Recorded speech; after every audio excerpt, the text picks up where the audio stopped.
بسم الله والحمد لله والصلاة والسلام على رسول الله وعلى آله وصحبه ومن والاه. Assalamu alaikum warahmatullahi wabarakatuh and welcome back. And we were talking last time about Sifaatul Huroof, the characteristics of the letters. And we talked about the characteristics with opposites. And we said that all the letters of the alphabet, and we took the stance for now, we're teaching that the alphabet has the 29 letters, just like our old scholars used to say, counting the alif of med separate from the rest of the letters. So that's 29 in total. They either land on al-jahr of category 1 or al-hams. So every letter is either in the red here or in the green of the same category, which is category 1. And every letter is either in ash-shadda, shadida, which means the letter is shadid or shadida, or the letter is rikhwa, so it's green from category 2. So every letter belongs to one of the colors in that category, okay? And we talked about those categories. Today, what I'm gonna do is I'm gonna briefly just review that the first category was about the breath. Some letters leave breath to go with them when you're pronouncing them, and we said those are the hems letters, and I'm showing them in green. And whatever is not shown in green, that means those belong to the jahr category. In the second category, I showed the red letters here, ajid, qatun, qatin, bakat, which are the letters that belongs to ash-shidda, and those are the ones that restrict sound. So the first category was the breath. If you restrict breath or release the breath. The second category was if you restrict the sound or the sound keeps going when you pronounce a letter.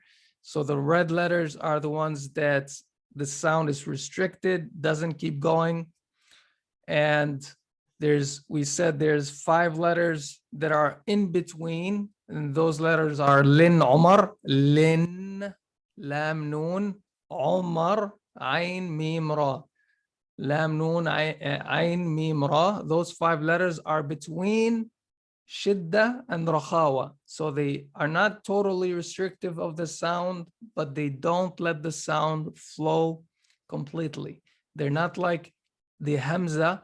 So when I say the hamza with sukoon, always when we want to say a letter with sukoon, you can't just pronounce the letter all by itself with sukoon. So what we usually do is we put an alif with fatha before it. So if I wanted to say a ba with sukoon, I would say ab.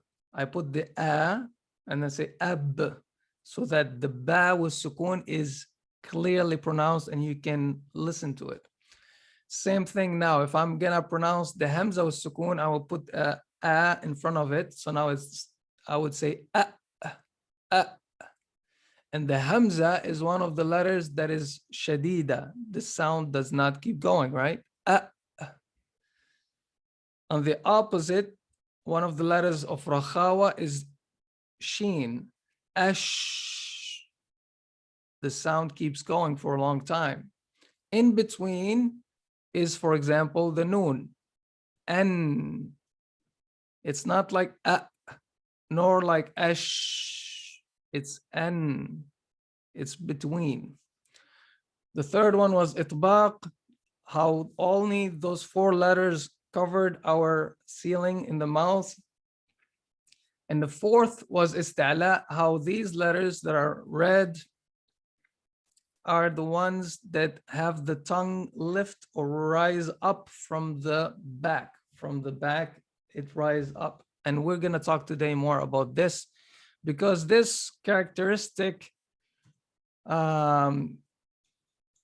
once we know that these letters have to be pronounced in this way, then we know that there's another, there's something that comes out of that. So because the tongue has to be in that position, something, a consequence of that has to take place. So if I say a few words in Arabic here, so we know that حق الحرف هو الاستعلاء، حقه هو الاستعلاء، فمستحقه أن يكون مفخما. So that's what we're going to talk about today. So the right of the letter is to be istila, to have the tongue raised up from the back. And what happens because of that, the letter has to be heavy. And that's why we're going to talk about heavy versus light letters, which is something that comes out of that. Here we have the three letters, the da, ta, and ta. If you remember when I talked about the letters coming out of the tongue, da, ta, ta, all three of them are exiting from the same spot. And if you try to say it in right there with me, da, ta, ta, da, ta, ta, you're positioning your tongue almost on the same spot, da, right at the base of your upper teeth, da, ta, ta, right? But they make different sounds. And that we can see that the tongue in the back is low, whereas with ta, it is raised, and that's why it gives it that heavy sound. And that's where what we're saying about the ista'la, that the tongue has to be raised from the back. And I want you to feel it and pronounce it with me again and again. So let's say ta and ta, ta, ta. Now, in my previous course where I just teach reading Arabic in a simple manner, and I try to give students some tips, I used to say, just make your mouth smile when you say ta, ta, and make your mouth like an oval to say it ta. It helps out, it helps you out. So ta and ta. Even though that does help, and students do pronounce the letter correctly when I tell them that, but that's not really what makes you pronounce the letter correctly. It's your tongue position. And it is naturally occurring that when you raise your tongue in the back, your mouth kind of comes together just a little bit. And when it is not being raised up, it is better that you smile and the letter will be pronounced better. So da, ta, ta. Okay. So, and that's how we have this difference in those letters. And that's what we talked about before, that we learn the exits, but sometimes the exits are either common or the same. So how do we differentiate between the letters? It's when we learn not the makharij, but the sifat, the characteristics of the letters, not the exits anymore, but the characteristics. So heavy versus light letters. There's three different types of heaviness. There's the heavy letters, there's the temporary heavy letters, and there's the light letters. Heavy letters, we have the sa, sad, dad, ta, va, ghain, kha, qaf. Those are heavy letters. Those are always heavy. That's why they're in this category here with the red background or red font. So these are always heavy. And I just circled these four. These are considered heavier even than the rest because of the fact that they have like we said before, they have a characteristic that is special to them. And we said that characteristic was al-itbaq, which means the tongue covers the ceiling of the mouth. That gives those 4 letters even more strength. So that strength, gives them an extra heaviness when you pronounce them. So all those letters are heavy, but those 4 are even more so because of the other characteristics. There's more power to those letters. I put a note here between parentheses, fatha followed by alif, fatha. What is that? So here what I'm saying is those letters, if we want to be even very precise in how we pronounce them, to be extremely precise and perfect in tajweed, and we're not going to reach that level, but for the al-Husari, for example, or those high level qurra, when they pronounce, and if we listen to them, the heaviest that those letters are at is when they have fatha on them and they are followed by an alif. So I'm going to give you an example. Let's take the letter qaf. Okay. The heaviest the letter qaf is going to sound is in a word such as qala, qa, qala. Qa was here, has a fatha followed by an alif. Qala, qala. This is the heaviest form of qaf. Then there's when qaf has a fatha but doesn't necessarily have a alif after it. So for example, qabla, qabla. So that it's heavy, of course, still, but not as heavy as qala. When there's an alif after it, it sounds heavier. Less heavier, just tiny bits. We're talking about degrees of heaviness. It's always heavy, but the degrees of heaviness is less when the qaf has a dhamma. Okay, like qutila, qutila. So qala, qabl, qutila. And then sukun, yuqbalu, yuqbalu. And finally, kasra, qila, qila. So this is very delicate and it's barely discernible, but just to learn the theory. So we're just learning a lot of theory here, but this is how theoretically the degrees of heaviness goes. Okay. There are 3 letters that are temporarily heavy and sometimes not heavy. So sometimes they're heavy, sometimes they're light. Those are the lam, the ra, and the alif. The alif, which is not the alif hamza, not the first letter of the alphabet, but the alif that is the 29th letter, the lam alif, which is the extension, the med. So that alif, it depends on the letter before it. So if I'm saying qala, it's extending qa, and qa is heavy, right?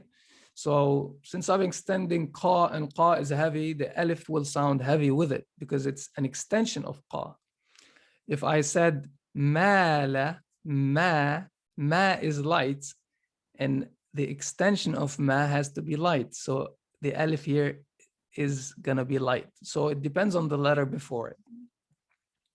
As for lam and the ra, lam is mostly light and the ra is mostly heavy, and we're gonna go into details into those 2 letters.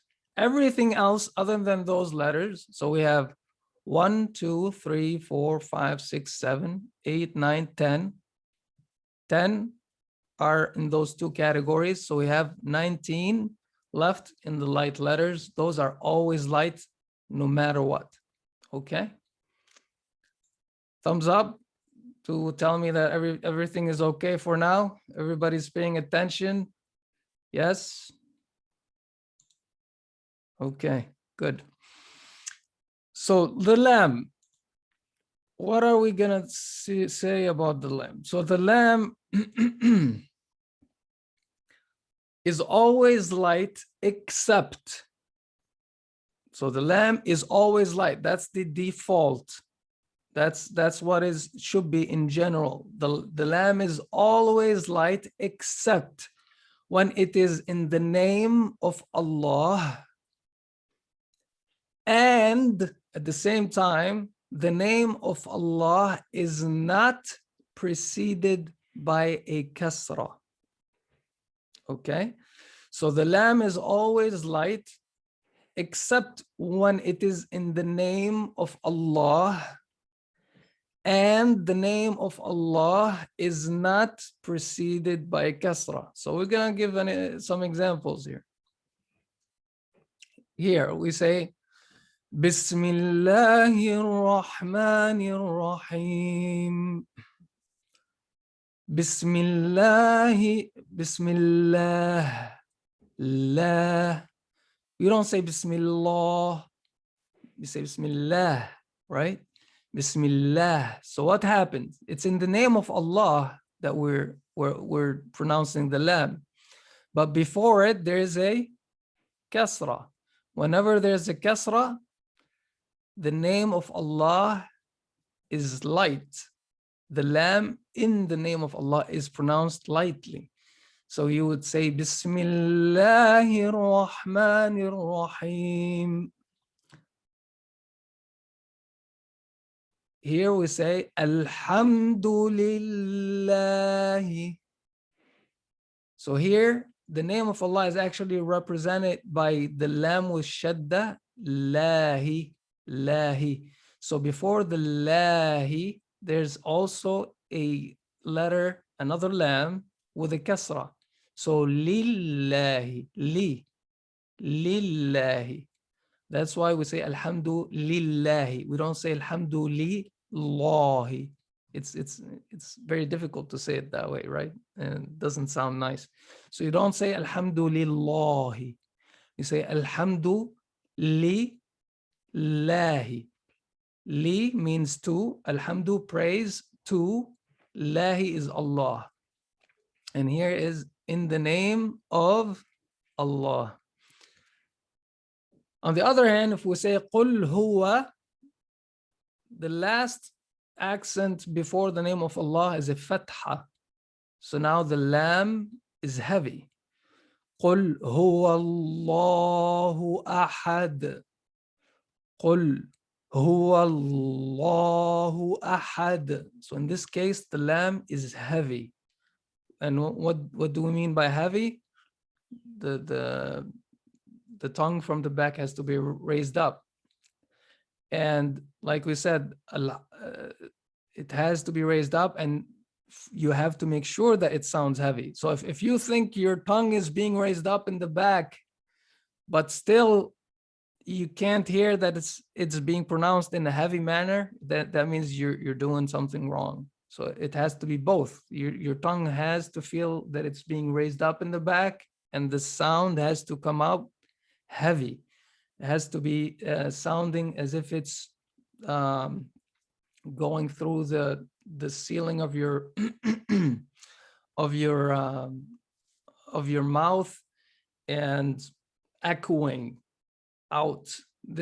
All the heavy letters do that. They come out and bounce across the ceiling of your mouth and come out heavy. Okay, so this is how the heaviness happens. Okay. Let's see next. So this is the lam. I have more examples for you, inshallah. I wanted to look at this on the bottom right of the screen. We're gonna pay attention to the name of Allah here. I want you to write for me here, type in your chat, do you think the name of Allah here is pronounced heavy or light? Type for me, is it heavy or light? And send me an answer. And I'm gonna check what you guys think. Okay. Heavy, light, light, heavy, heavy, heavy. Okay, heavy, light. Okay, so there's difference of opinion. Okay, good. So it was a trick question, by the way. It's a trick question. Why? Because I tricked you because it actually, that the name of Allah came right after a stop. So the name of Allah actually is here, the first word. So why is it a trick? Because if you decided to start at the name of Allah, if you stopped at the end of the previous ayah and you want to start at the name of Allah, that means you're considering that there was nothing before it. Then you have to pronounce the name of Allah as heavy. Allah. Allah alladhi lahu ma fi samawati wa ma fi al-ard. This is how you would start.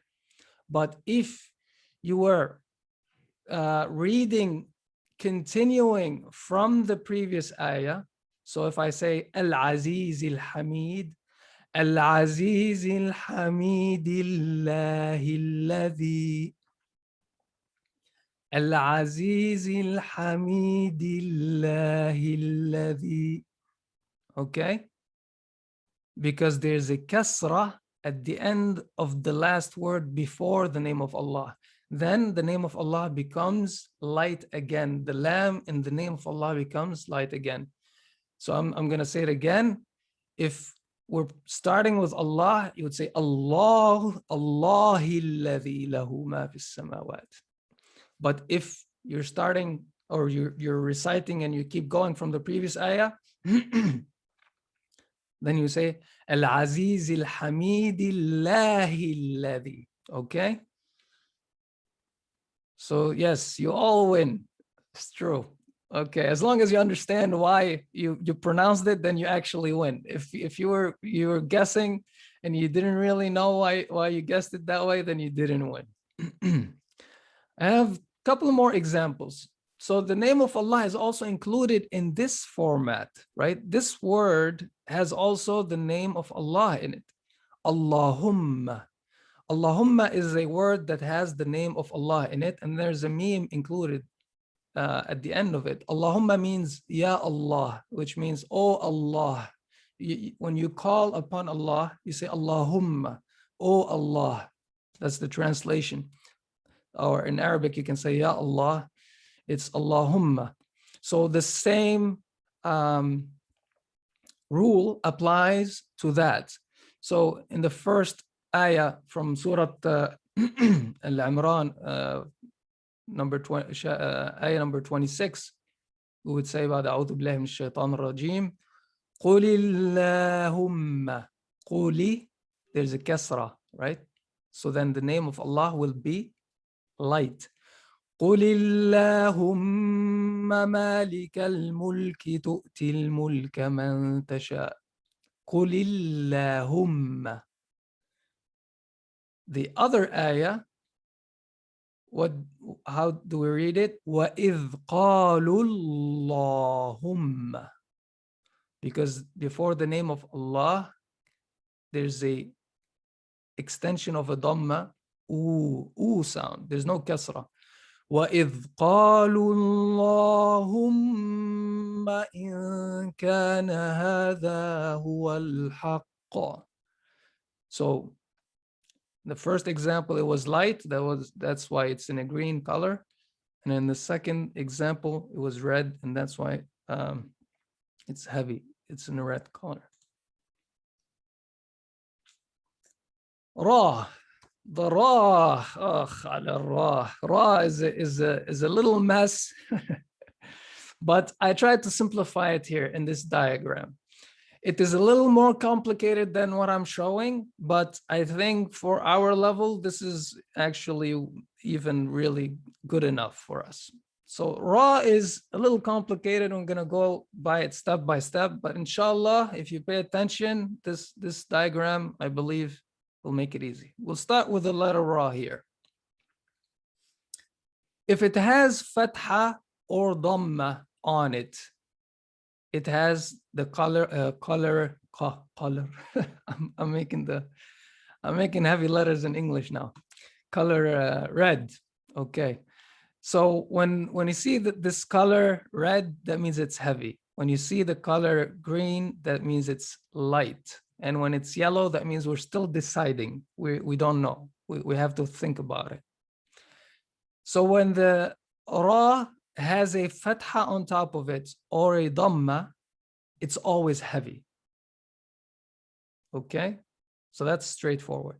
Anytime you see the letter ra with a fatha or dhamma on top of it, you pronounce it heavy. It's ra, ra, ru, ra, ru. You don't say ra, ra, ru, ra, ru. No, ra, ru.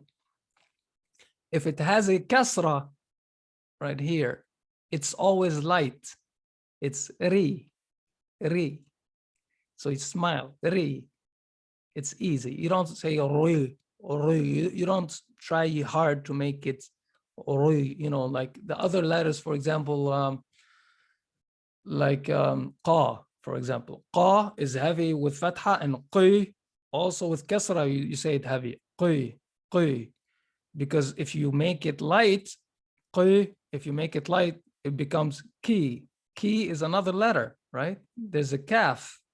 Ki already exists as another letter, so we have to be careful.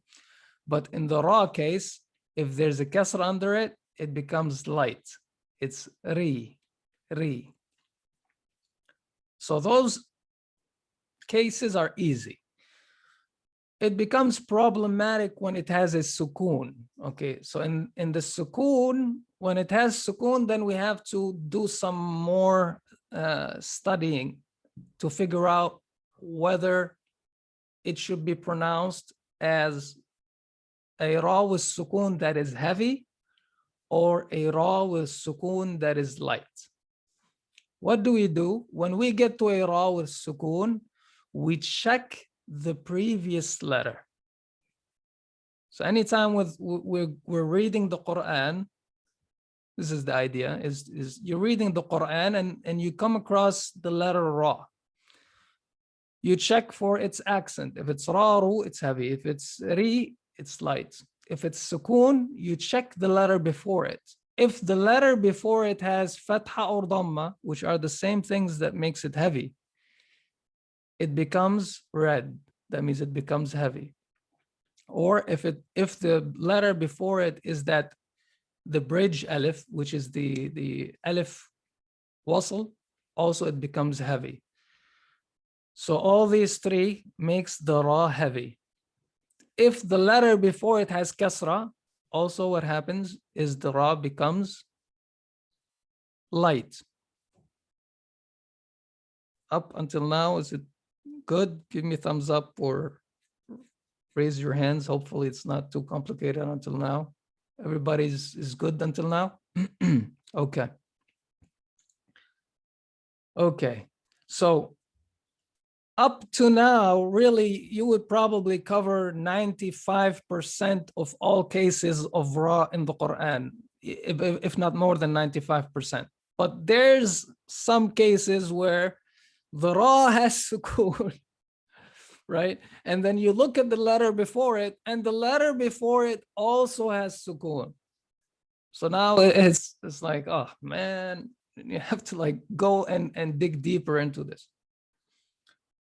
So here we're saying that the ra has sukoon, and I checked the previous letter and it ends up being a letter with sukoon as well. So I tell you, if that letter is the ya, if it's ya with sukoon, then the ra would be light. So for instance, khair, khair, khair, khair. Okay, so smile when you say the ra. Once you smile, the letter will comes out naturally light. So always remember that. Light letters, if you want to pronounce them correctly, always smile. Okay, the muscles right here, if you want to be good in tajweed, these muscles have to be moving. If you're gonna recite Quran and you're gonna be shy that somebody might be looking at you and you're like moving your jaw back and forth, you're not gonna be doing good tajweed. You have to forget about the world and make sure you smile with every light letter. And when you're heavy, like we said, you raise the tongue in the back, but that naturally will bring your mouth a little closer together in an oval shape. There are even extra special cases for Ra, but we're not gonna dive into them. Like there are probably 2 or 3 cases in the. I'm not gonna talk about them, so that's enough for today. So the Ra, this is how we do it. If it's Fatha or Dhamma, it's heavy. If it's Kasra, it's light. If it's Sukoon, I check the letter before it, and the same accents will also give me how I pronounce the Ra. Fatha or Dhamma also gives me heavy, and Kasra will give me light. If it's Sukoon and it's Ya, then I pronounce the Ra lightly. Okay, it's a lot of theory, but this you have to memorize it. And when you read the Quran and you start coming across a Ra, you should start stopping yourself and start applying these things. So you should, every time now you read the Quran, you come across a Ra, you say, okay, does it have a Fatha? Does it have a Dhamma? Does it have a Kasra or a Sukoon? And then you go through this diagram in your head, and you should be able to pronounce the Ra correctly. Okay.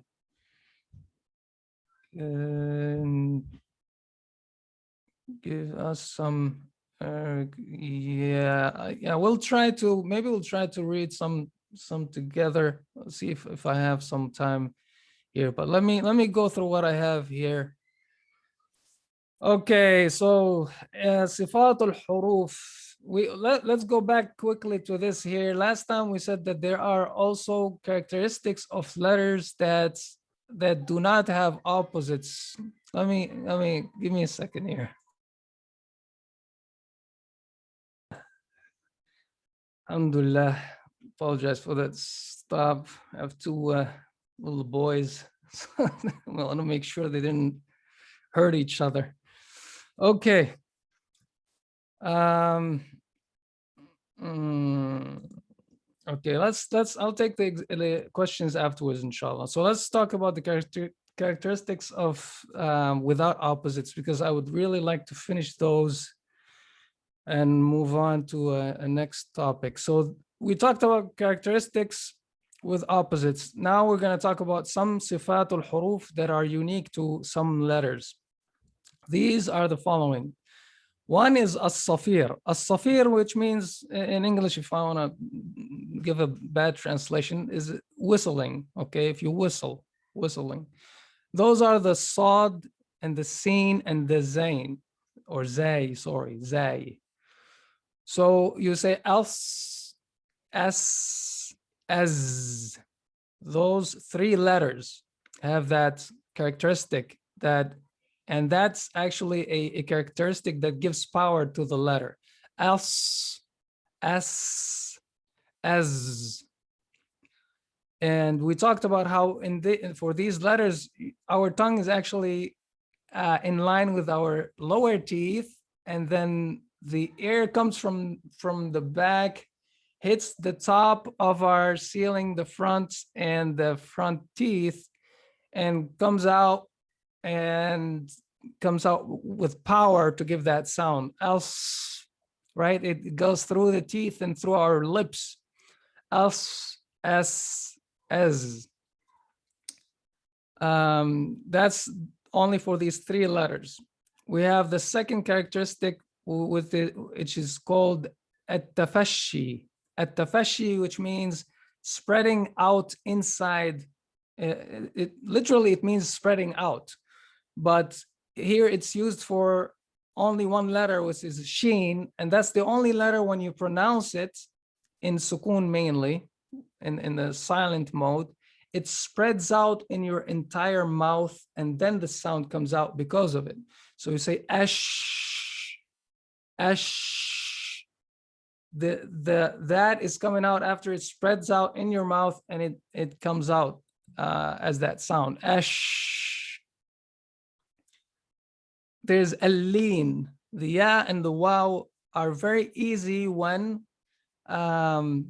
there's a fatha before them. Fatha before them. So you say ay, aw. A and aw are very easy on the tongue and very easy to pronounce. So you say ay, aw. Okay. So these become called ahruful lean. So they have this characteristics of being so easy to pronounce when they have sukun on them and they have a fatha before them. Ay, aw, ay, aw. Really, it's really minimal effort to pronounce these letters. Characteristic number four is called al-inhiraf. This is a little complicated one. And inhiraf in Arabic means to go off the straight path. And harafa is to go off the straight path. And in this case, it means there's letters that start off in a certain way, and then they move to a different position. So the lam and ra, these are the only two letters of inhiraf. They are letters that exit from a certain place, and then they move in a way that it makes them get closer to another letter. So some people, because of that, they can't pronounce certain letters correctly, or that's why, for example, some kids, the ra, they pronounce it like la, right? If you say, sayyara, they pronounce it sayyala, sayyala, or they have issues with the letters. And the reason is, number one, let's take the la. If you say la, the tongue goes up to the ceiling there, and the air comes from both sides, right? So the air is coming out from our mouth, hits the tongue, and goes around the tongue. So the air is being moved around because of that. It doesn't keep going in the same path. And when that happens and the air has to wrap around the tongue, it can lead some people to pronounce the la as na. La and na are very close.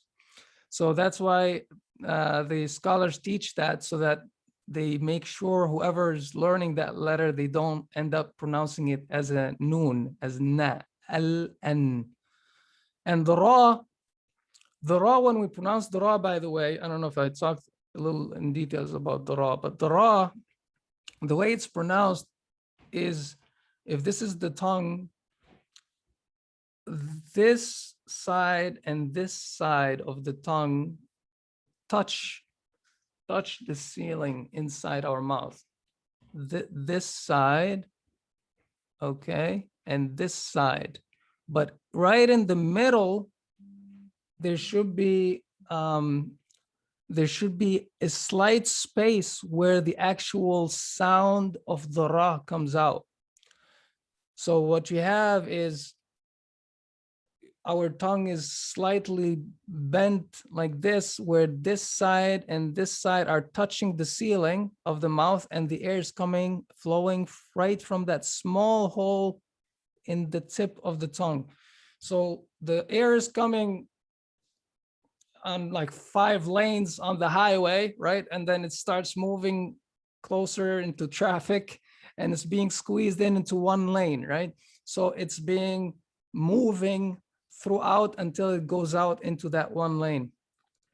And let's say ar. So you don't push it completely up. If you block that hole that is left for the right way to pronounce the ra, it becomes la.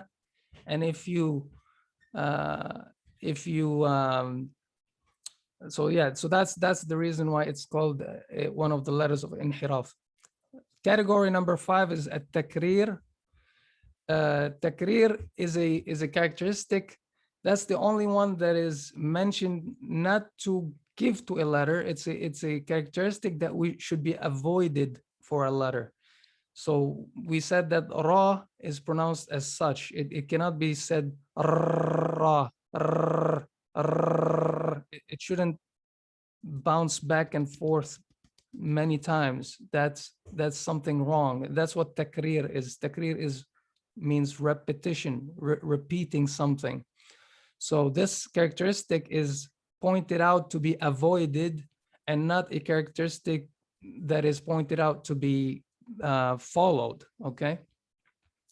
6 is al-qalqala. I'm not going to talk about it because that will be our topic next time.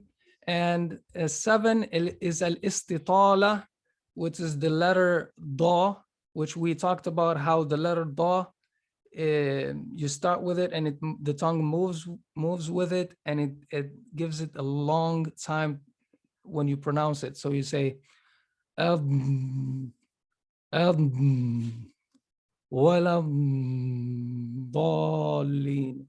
so it stayed for a while before it dies out, right? It's actually the longest letter in sound before it dies out. So this is how long you stay on it. Okay. So this is, I think I already crossed the limit here. So I'm going to stop recording here, and then I'll get your questions, inshallah.